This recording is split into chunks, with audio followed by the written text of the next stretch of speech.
নমস্কার সুপ্রিয় দর্শক, আমি মিঠুন আর আপনাদের সবাইকে আমাদের ইউটিউব চ্যানেল এমকেজি টিভির পক্ষ থেকে স্বাগত জানাই। আজ 9 জুলাই মঙ্গলবার। এই মুহূর্তে আমি এসেছি অন্নপূর্ণা ঘাট। অন্নপূর্ণা ঘাট থেকে আপনাদেরকে একটু বরাক নদীর যে জলস্তরটা সেটা আপনাদেরকে দেখানোর চেষ্টা করব। আপনারা অবশ্যই সঙ্গে থাকবেন আর ভিডিওটা ভালো লেগে থাকলে শেয়ার করে সবাইকে দেখার সুযোগ করবেন। দর্শক, এই মুহূর্তে আপনারা দেখতে পাচ্ছেন এমকেজি টিভির পর্দায় বরাক নদীর কিছু দৃশ্য। এখন জলের স্তর অনেক নিচে নেমে চলে গেছে, আপনারা দেখতেই পাচ্ছেন। তো বরাক নদীর যে পাড়োটার যে জলের স্তরটা সেটা আপনাদেরকে চার্টে দেখানোর চেষ্টা করব। আপনারা অবশ্যই সঙ্গে থাকবেন আর ভিডিওটি শেষ পর্যন্ত দেখবেন। এই দেখুন, বরাক নদীর জল ধীরে ধীরে নামছে, অনেক জল কমেছে, তো ভয়ের আর কিছু নেই।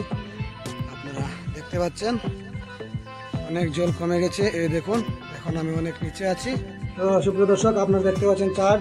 রাত 1টার সময় ছিল 19.28, রাত 2টার সময় ছিল 19.28, রাত 3টার সময় ছিল 19.27, 4টার সময় ছিল 19.26, সকাল 5টায় 19.26, সকাল 6টায় 19.25, সকাল 7টায় 19.24, সকাল 8টায় 19.24, সকাল 9টায় 19.23, সকাল 10টায় 19.22, সকাল 11টায় 19.21, দুপুর 12টায় 19.20।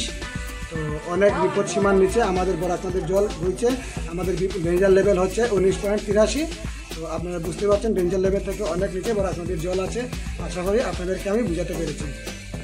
তো সুপ্রিয় দর্শক, ভিডিওটি আপনাদের কেমন লেগেছে অবশ্যই কমেন্টের মাধ্যমে জানাবেন। আর ভিডিওটি যদি আপনাদের ভালো লেগে থাকে অবশ্যই শেয়ার করে সবাইকে দেখার সুযোগ করে দেবেন।